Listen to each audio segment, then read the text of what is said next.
Alright, welcome back guys. Welcome to my video on how to grow tomatoes. Just going to take you over how I grow tomatoes here at the farm and take you through some scenarios. I'm going to give you some tips and kind of what we do to get some outstanding tomatoes here.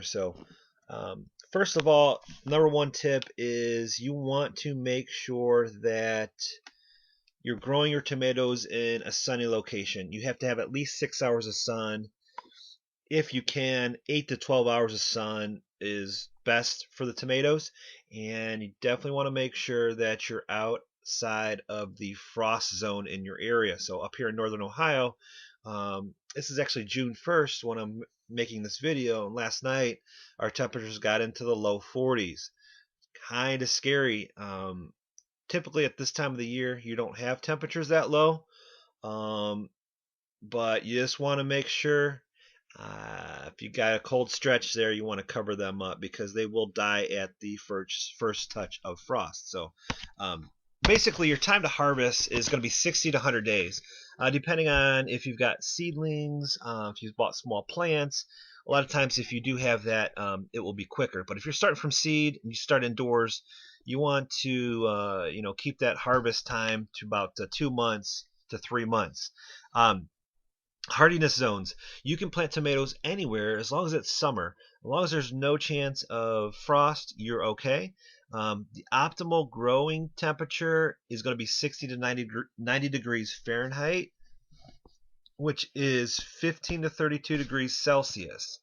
Your germination temperature, maybe you're trying to start seeds, is going to be 70 to 85 degrees Fahrenheit, and then 21 to 29 degrees Celsius. Now that's the soil temperature. So again, germination, to get these to sprout, you want to pick some good seeds, some plump seeds, not the thin seeds. When you're planting seeds, you want to hand pick the best seeds that you can, and just a pinch test on those. You can kind of see them. If they're swollen, those are good seeds.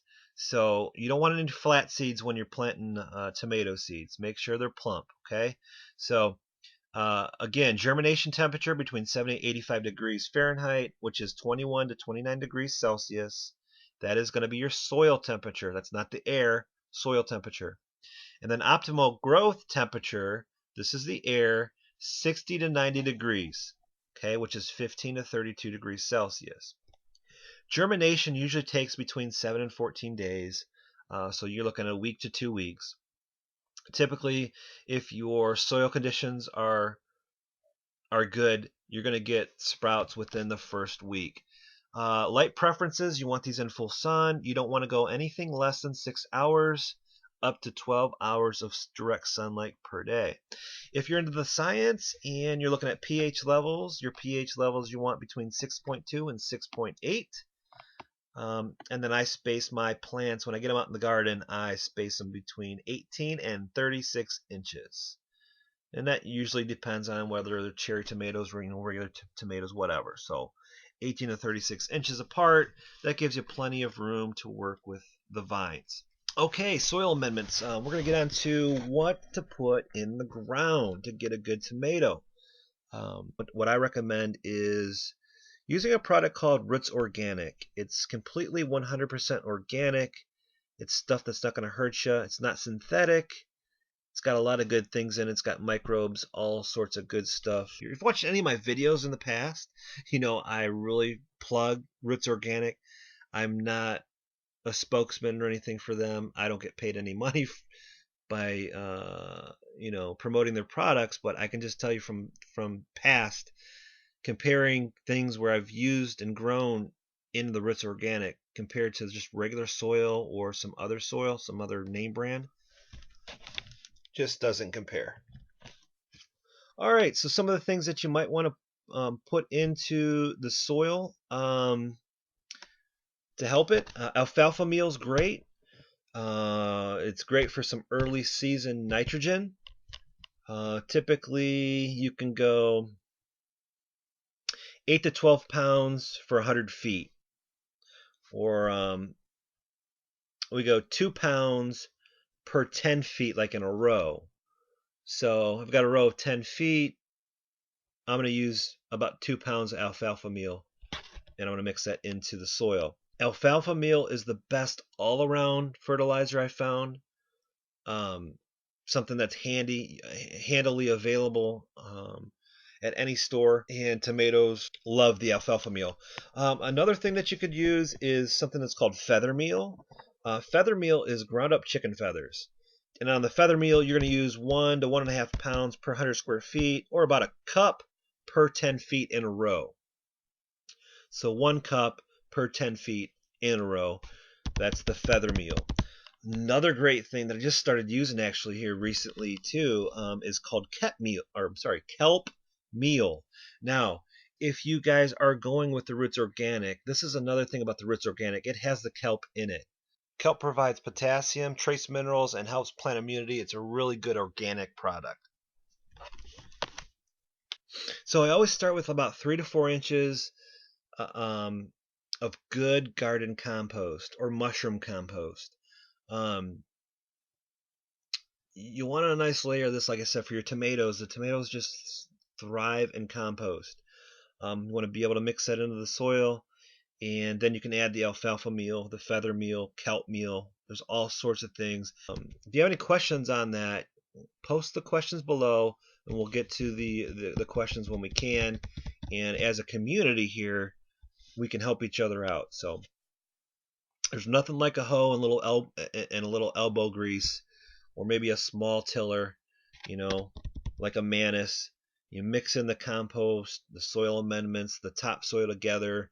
I like to get out there and into my garden. I like to get into it a few weeks in advance before I'm actually ready to plant my tomato plants or seedlings. If you've had poor performance growing tomatoes in the past, the first thing you want to check is your soil pH. Tomatoes grow best in a slightly acidic soil. So your pH, you want to be at the 6.2 to 6.8 range. Alkaline soils have a pH of 7 to 7.8. There are ways to lower the pH levels. Maybe I can make another video on that in the near future. But if you've had some poor years with your tomatoes and not a whole lot of success, chances are you've got more of an alkaline soil. So I'm going to go break down the stages real quick. So stage 1 is watering the plants. You want to get them established.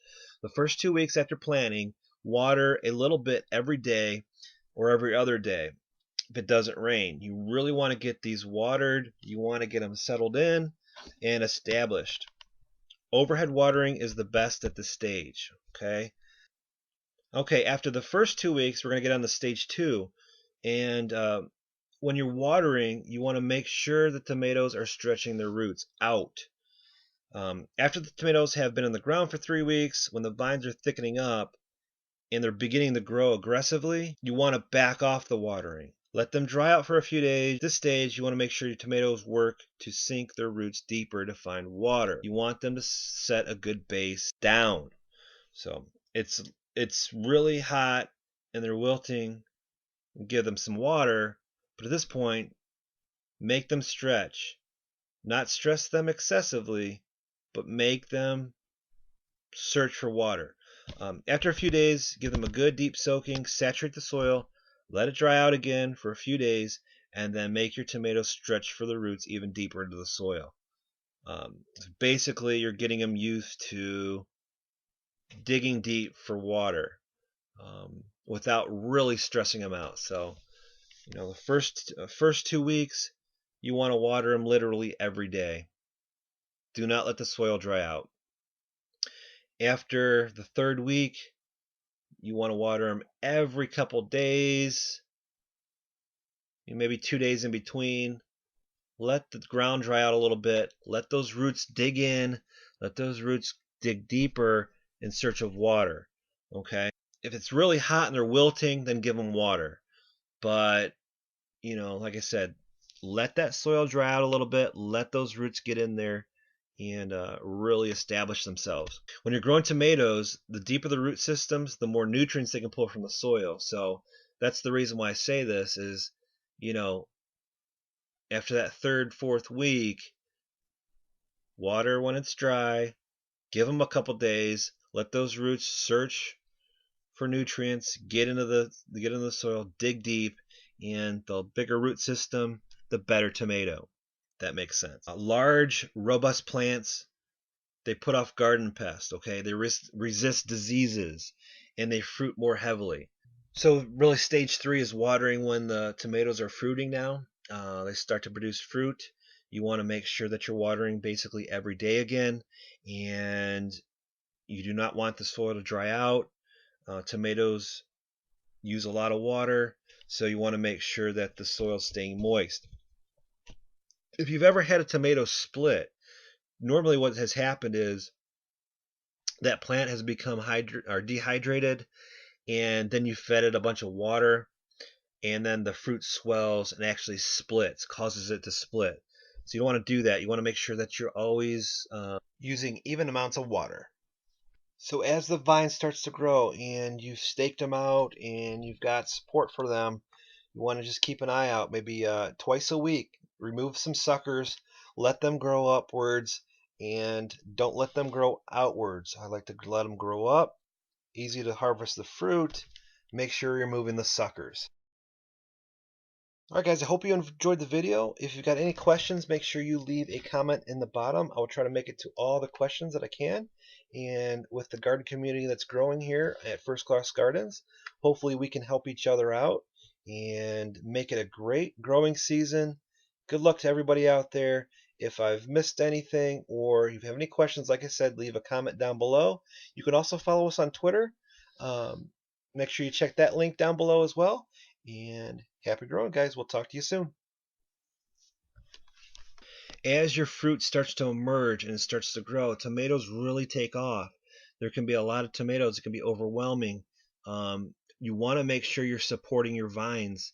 You support your tomatoes, whether you put stakes up, zipping them to a stake, or, using some chicken wire, whatever it is. Make sure you support the vine so you don't have a collapse there and ruin your plant. Thanks for watching. Make sure to like, comment, and subscribe. It really helps my channel, and we'll see you in the next video.